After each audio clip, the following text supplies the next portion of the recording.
So today I'm starting the earthwork on a bigger scale, and I'm attacking the major erosion gully. And I'm starting kind of right up here in this plain. There's a lot of area to cover, but I'm starting here because I'm going to be moving down slope to where it gets really deep. And you can see I've already started piling brush and stuff like that, but I've got a lot of work to do. But what I'm starting with is kind of creating a berm that will kind of encourage the water when it comes through this wash to not go onto the area where my my sort of like my house is. So you can see this little, let's see if I can point. I'm holding the camera with two hands. It doesn't look like it's going to let me do that. Okay, so this is going to kind of prevent the water, hopefully, from going where I don't want it. Just for now, just up here. Normally that would be on contour. This is actually totally following where the wash goes. So, and then I've got some pit swales here that I'm digging, and those are just going to be like a little bit more. That one's not on contour, but this one more is. And so, I'm going to kind of curve around. So I started doing this one, and the reason why I wanted to do a little video is because I found another little micro example of what happens in nature, which is kind of the thing that I'm mimicking. This is really spectacular because, so normally when you do a swale, it's more like a V this way because you want to capture that water. But it's just a plant that actually, is obviously dead, but the roots are still in the ground. And it's got this little cache where all this little detritus has gathered, and it's got seeds in it. These are viable seeds. This is, to me, beautiful. So I'm not going to disturb that. Who knows if it'll stay or not, but I'm just wanted to document how amazing nature is. There's this little kind of like protective shell where some of this stuff isn't getting washed away, and it's actually able to gather. Now, it might get washed away. It probably will get washed away in the monsoon season, but I'm going to start preventing that, starting with all this work that I'm doing. But yeah, so I was blown away. That's so beautiful. Just this little cache of little seeds, And it's funny because, people think, oh, it's a desert, it's dry, nothing you can do. No, that's not true at all. It's mismanagement of land. And when you observe, you can see nature, and this is proper kind of quote unquote management. This is something that, we can mimic this kind of thing to provide the conditions so that the land can recover. So that's just awesome little tidbit I wanted to share. So these are what the finished pit swales look like. You can see I removed kind of the loose rubble and tapered them a bit more. Now this dirt is really loose till you get to a certain point, and we'll have to see. I think that they're going to fill with silt, but that's okay because these are going to be very easy to clean out every year with silt. And the silt I can use for planting. It'll be really rich.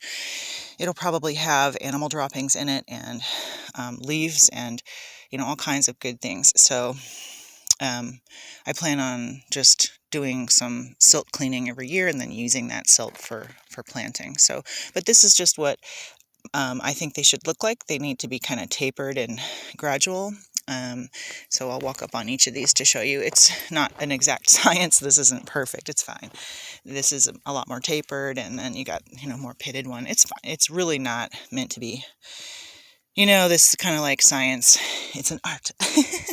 Anyway, I just wanted to show you kind of the finished.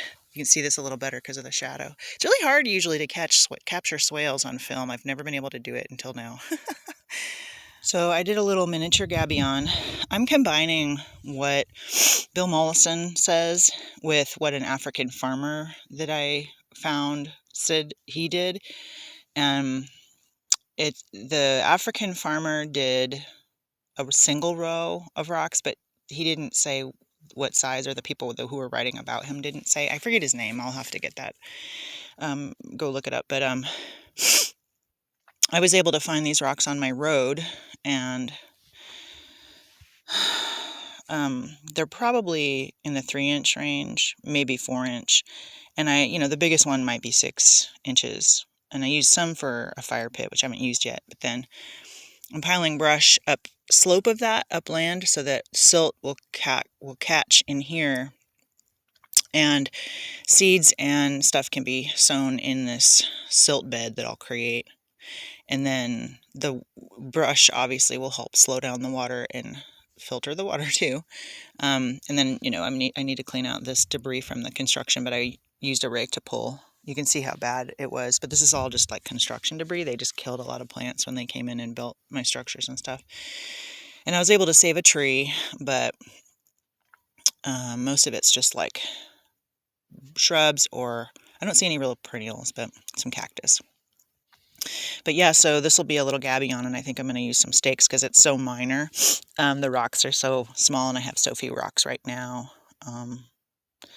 I can probably get a load delivered for about $300 from this guy who does that.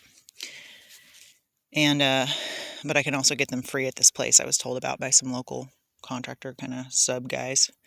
And not sub guys, subcontractor guys, subcontractors who happen to be guys.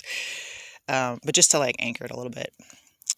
And I tried to curve it a little bit. So this will be the first one. I'm also doing a swale upland of that.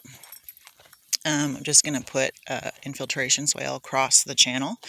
And you can see I'm not done yet, but I'm also generating material because I want to build up this berm here on the edge so that it's not going like onto the part where I have my house.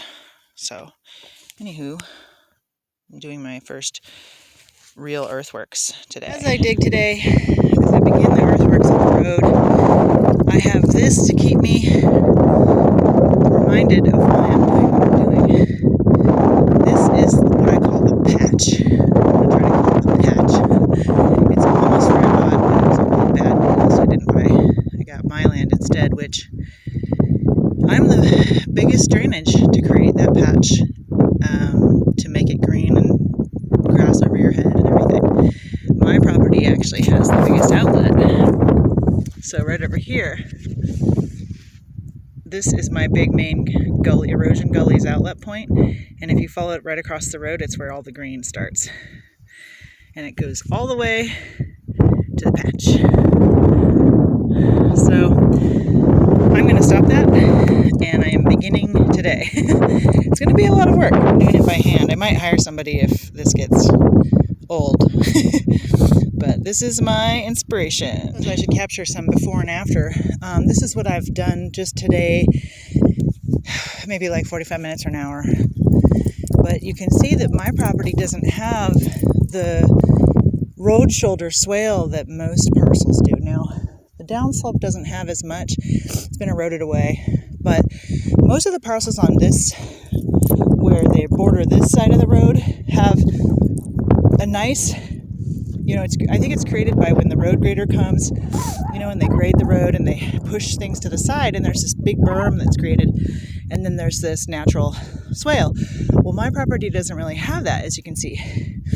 And you can see that the plants are very desiccated, very dry, very sparse. There's no trees right here, and that's because of that. So you can see where there are trees in that one little spot there, that there's a gully there. That's where there's more water. So anyway, that's what I'm creating, just so that it's clear what was and what is happening. And on the other side too, you can see there's just really no there's no road grade. It's funny, I just didn't get one, or it eroded away. It might be that it eroded away because I think I've got the biggest wash. Okay, well, now it's clear what I'm doing. Hopefully. I want to show you what can be observed here. This has somehow been kept intact. This was probably from the road grader. And look, these shrubs are doing really well. They're a lot bigger than most of these shrubs. They're like probably they're probably 2 to 5 times as much as tall, and they're greener. They're not that tawny brown color, they're green. So just this little tiny bit, not even really that much, but you see, just that little tiny bit of elevation change. Looks like somebody had some beef jerky and it blew across my land. And that slight dip, that's enough just to really increase the size and the color, the photosynthesis maybe, I'm not sure, of the plants. And I'll show you So that's exciting. So what I'll do is just incorporate what I'm doing. I'll just incorporate that right into that. So I'm headed right for it. And then over here, and I've sealed up two washes so far. So there's wash channels, I guess. I don't know what to call it. It looks like this is a minor one. I didn't really count that one, but I've sealed this one. You can see that. And then I've sealed this one over here. And so what that means is that this is going to now flow in and have to hang out. And it's a little deeper in certain places, but that's fine, at least for now. So I want to show you kind of where the main erosion gully is. So here's another one. Here's another wash outlet I'm gonna seal up and hold on my land, and it'll eventually be able to exit. I'll figure that out. But I want to flood it. I want to keep as much water on the land as possible. And of course, if it gets more than higher than what I've got here as far as a berm, it'll wash out. There'll be a natural spillway, but I want to try to control that. So anyway, here's another really big one I'll have to close up. But this, you can see that there's trees here. And there's other kinds of shrubs here.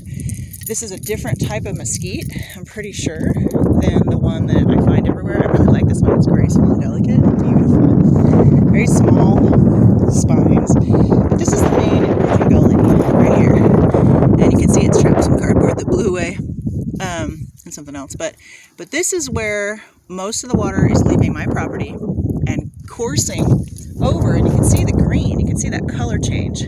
It's coursing onto here, and it's going to the patch.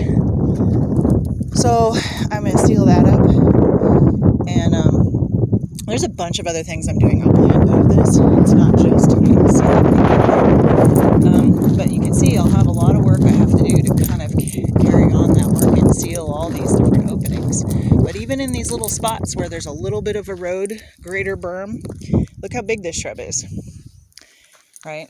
So I have, it looks like a little more to work with going this way, but so that's great. I've got a little bit of a berm to kind of work with, but I'm going to be digging a swale out. And yeah, anyway, I just wanted to show that to you because that was a cool observation. It's like a cool thing to see, that this, just this little bit of a berm has literally quadrupled, quintupled the size of these shrubs and turned them green instead of grayish orange green. So that's very encouraging. And of course you can see that there's organic material being deposited. There's shade, right?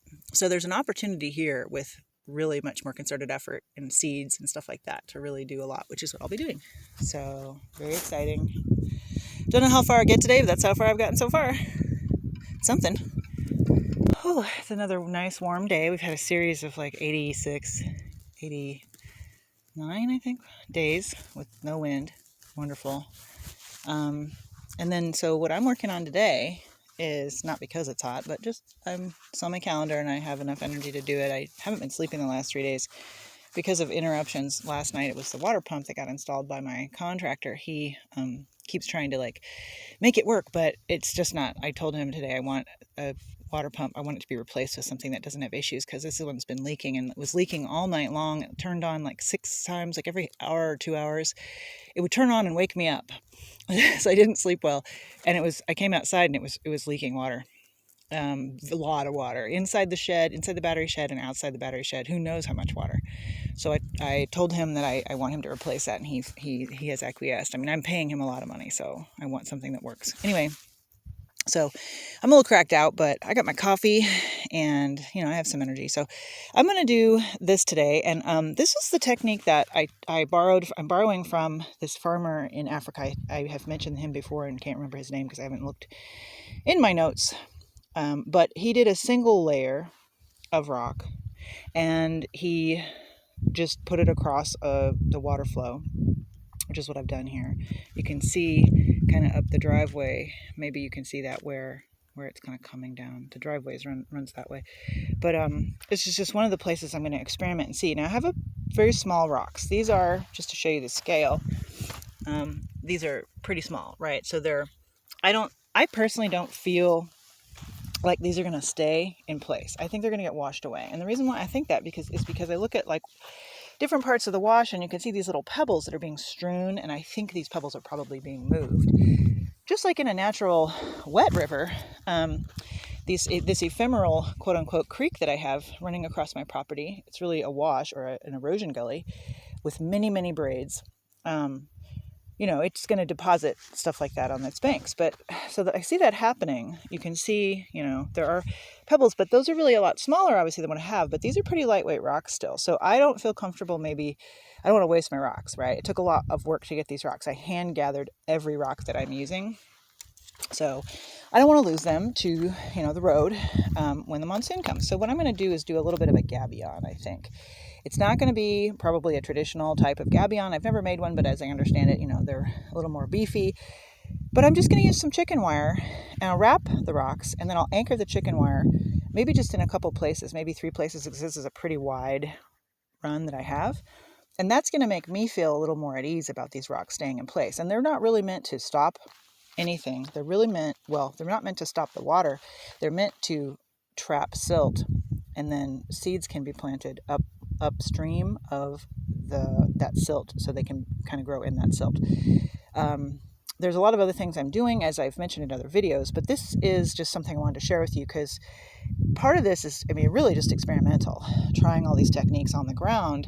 And, I mentioned in a previous recording too, that sometimes I kind of get, it hasn't happened to me really before. It happened that one time a few weeks ago, working on the main erosion gully on my property, where I got a little bit off track because I started intuitively kind of combining techniques without really thinking about what I was doing from a larger perspective. So I ended up confusing myself, but I did resolve that by kind of sleeping on it. But this is a little close to that. It feels like, I don't want to veer off too far off course with this. I'm going to make one change to the technique and we'll see how that goes. Kind of like a controlled experiment. So I can see, is that one thing the thing that made it not work or succeed? And hopefully that will be educational. So anyway, I'm going to be working today. I've also got, this is the other thing I'm doing. And I decided not to mix these. These are just pit swales, very, very small pit swales. This is a very large area, so I don't want to exhaust myself. But I'm just putting pit swales on contour every so often, where it looks like there's a little bit of there's a trace of a wash. And so, for instance, you can see right in here, you can see that that's one of the places that sort of light channels. So I'm just putting little pit swales to kind of help water infiltrate. And then what I might do on these is I'll try to maybe put some seeds along the edge of the base of this berm, where it'll be hydrated, hopefully. So we'll see. It's, again, an experiment, and I will learn a lot this monsoon season. So that's all for now.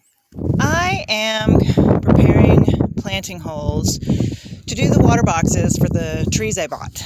And I'm coming up against some resistance in myself, so I thought I would make a short video.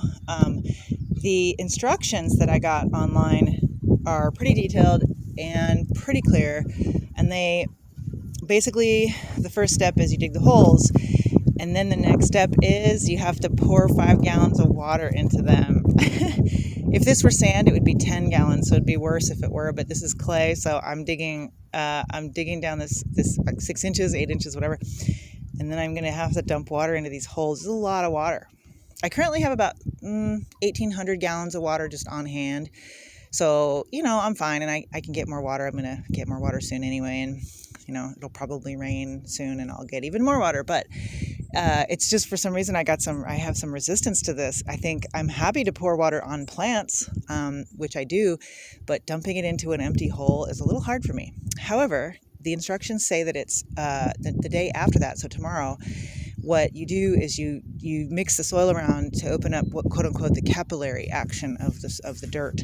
So I'm just going to follow the instructions and have faith. I don't want to skimp on this. I have a history of kind of winging it and skimping on things that I don't think I need to do. And the results are always usually not as good as they probably could have been. So I am going to go ahead and dump water into an empty hole in the desert.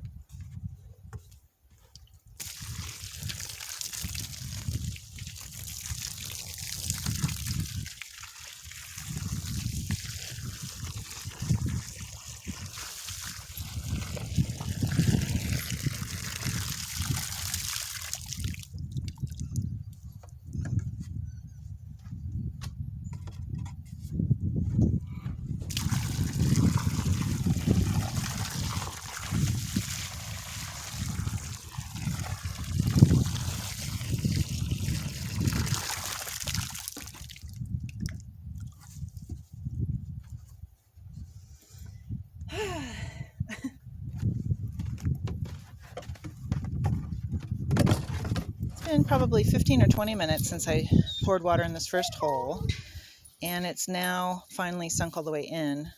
I have a bentonite. I haven't done the soil test yet, but everybody says it's bentonite, so that would be consistent with, you know, a mud or a clay rather, to take a little while to drain down. So for what it's worth, it's got some water holding capacity. Okay, so this is pretty interesting. I wanted to show you. So the next day, it's like probably 11:30 or noon the next day, and this is what the hole looks like after the water was poured in yesterday, and this is what it looks like if I dig into it, which is what the instructions say to do. It says 3 centimeters, but I think that's probably a misprint, and I'm definitely not going to dig down 3 meters. So I'm just going to dig down a little bit, and hopefully that's good, because I'm not sure how to interpret that as being, you know, 3 centimeters. That's like almost nothing. But anyway, it's to something activate the capillary action of the soil or something. But what I wanted to show you is how hydrated this is. That's pretty impressive. We're in a desert, and this is still really moist after a whole day, well, almost 24 hours of after being wetted. So what the instructions say is that within, I think, a few hours I can plant. So I think I have to wait for some reason. I don't really understand why. They don't really say why necessarily, but I'm just going to follow the instructions as best I can. And I just wanted to show you kind of what I found the next day after wetting the holes. All right, while I'm waiting, I got my boxes all kind of assembled and ready to go. And I've got this one extra one because I only have 9 trees to plant today, although I might actually just go ahead and do one of the rooted cuttings that I have too, just to see what happens. But anyway, I want to show you how I figured out how to assemble these. It took me a couple of the first couple I didn't do right, and then I finally figured it out. But basically, there's this wick, and you want to kind of just pull it and make sure that it's ready. I don't think you want to pull it all the way out. There's some sticking out here and some sticking out here, and I just left it as it was. And then you want to take this piece here, and this hole here goes on the same side as this hole here. So you just put it in, it drops in like that.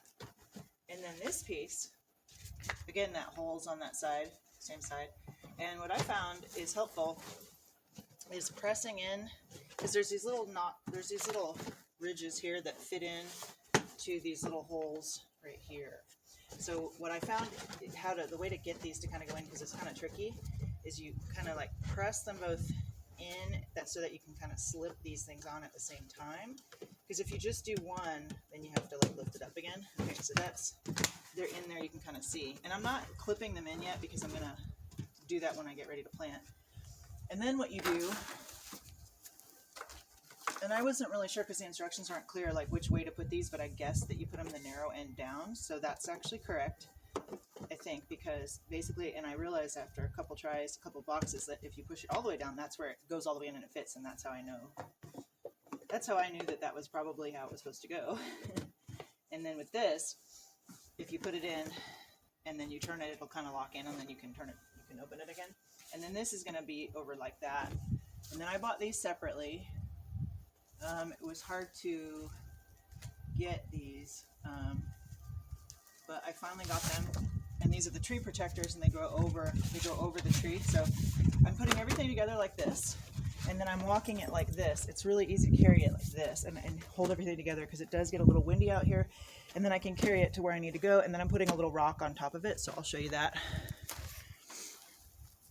So, oops, this is how I have all my sites set up, every hole. It's a little hard for me to see right now because I have a lot of glare, so I'm not sure. There we go. I think if I use my hat as a shade, you can see. But that's how I have it set up, and you can see I have a little rock, just a little rock on it to, you know, hold it in place. The instructions say after a few hours you're ready to plant. I don't really know why. It did not explain why. So I'm tempted to just move forward earlier, because you can see that the top layer that I disturbed is drying out in the sun, but I'm pretty sure from what I saw this morning and what I showed you in the previous video to this one, it's pretty hydrated under there, despite the surface layer kind of drying out. But the instructions say that that's to get oxygen into the dirt. So I'm just trying to follow the instructions. and as best as I can with, you know, the clarity. And so that's one of the reasons I made this video, was to help anybody else trying to do this, you know, figure it out, because I just kind of had to muddle through it a little bit. The instructions are pretty good if you want to get a hold of them, if you're interested in doing these, or you have them and you don't know how to get the instructions, just connect with me and I'll get you a copy of the PDF that I found.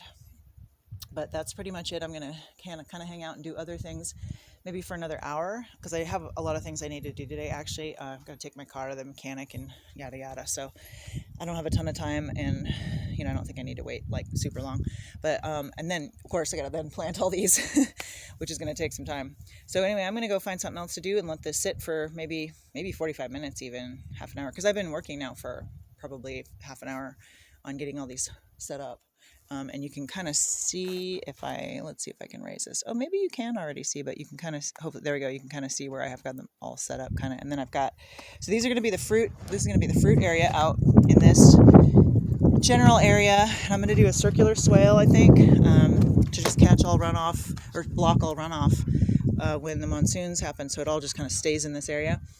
And then I'm not going to take out the native shrubs and cactus and stuff yet, or maybe at all, because plants are really important. They're vital. They're holding the soil. They're creating microclimate and habitat. And you can see some of the plants are supporting other plants if you look closely.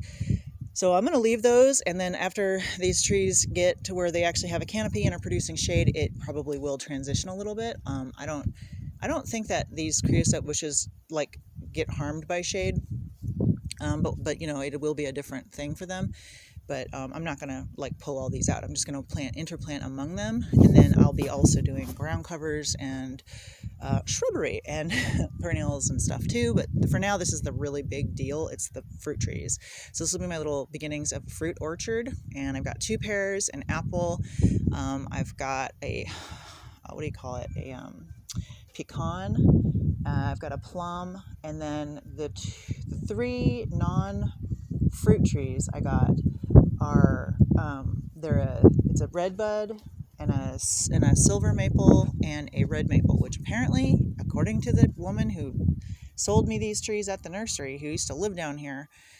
Oh wow, did you check it out? That bird just flew right into that hole and is like, moisture.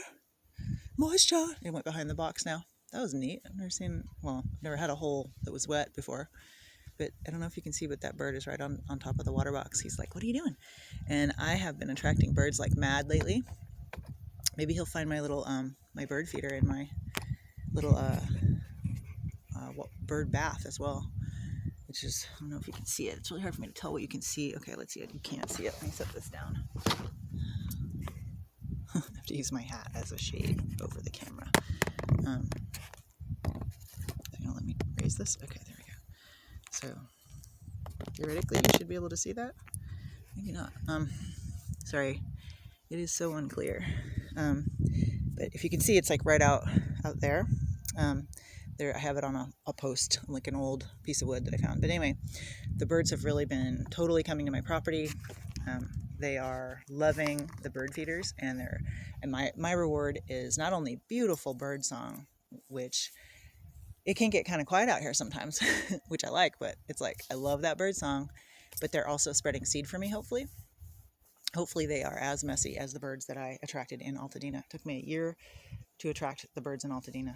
I think it was even more than a year. And they finally found my feeder, and then they were just like gangbusters. But they were so messy, they dropped so much millet all over the ground. And it was a pretty simple mix. I'm using a really complex mix out here to attract the diversity, because we get migratory birds from all over the world, or not all over the world, maybe, but they come up from Mexico and stuff, and it's pretty amazing, the variety. So they're coming through here, but they just can't get enough of my feeders, and then I get this awesome bird song. And then they're coming and checking out my shelter, and they're like, who's this lady? What's she doing? I like this stuff she's putting out for us. Maybe we'll build a nest. But anyway, I digress.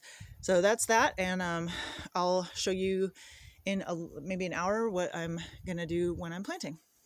All right, so I'm doing my first tree, and it's one of the pears, and this doesn't make sense to me. The instructions don't actually clarify this. They show the level of the ground being filled. You fill the tree, you fill the sand, they're saying, around the tree. So they're like basically planting the tree, and then you're putting the water box over that. But then they say to put sand up around the tree, but that's, in the pictures, it's flat when they're doing that. And in reality, it's like mounded up. So I'm confused by that, but I'm trying to just follow the instructions. So I don't know how that's going to impact it. I think because water's going down in through the wicking in the box, it's probably going to be fine, but it's just a discrepancy that I noticed. So I'm not sure if that's what they intended there. So hopefully this is not bad. It's blooming, and look who's visiting.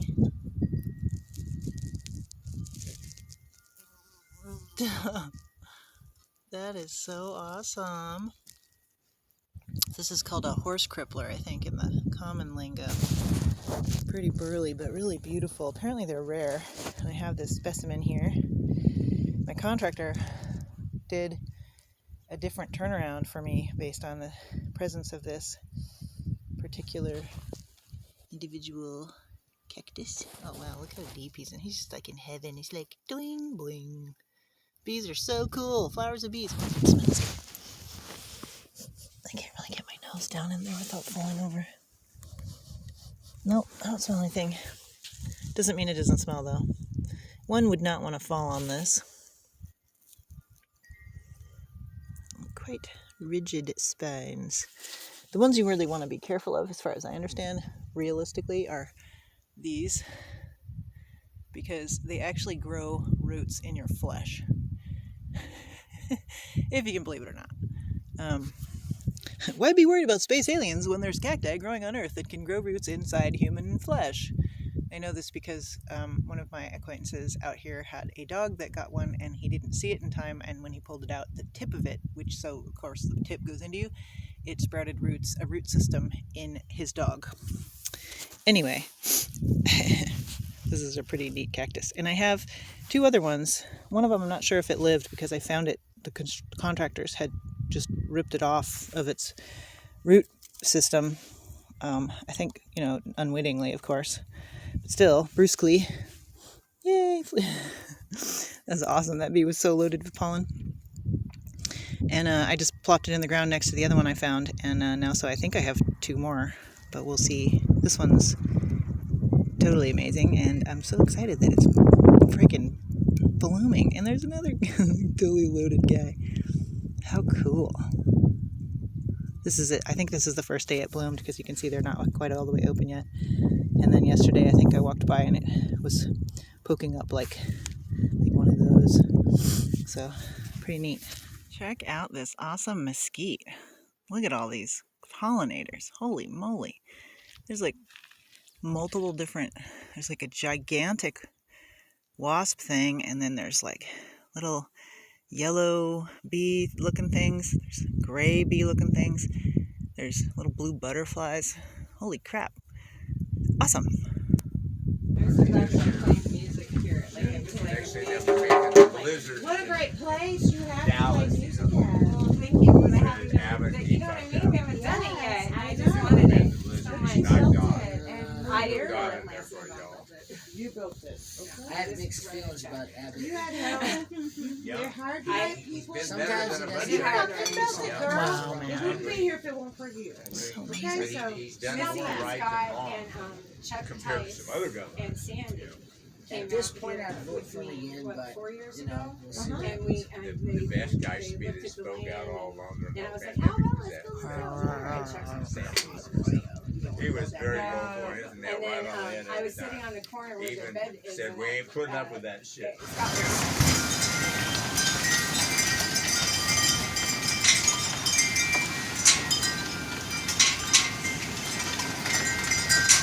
The doghouse flew over. These are the strongest ones we've had that since I've been out here. It's like a whiteout.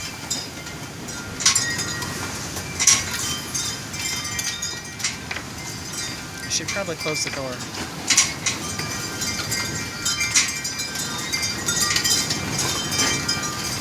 Wow. It's okay, buddy. We're not going on a walk now.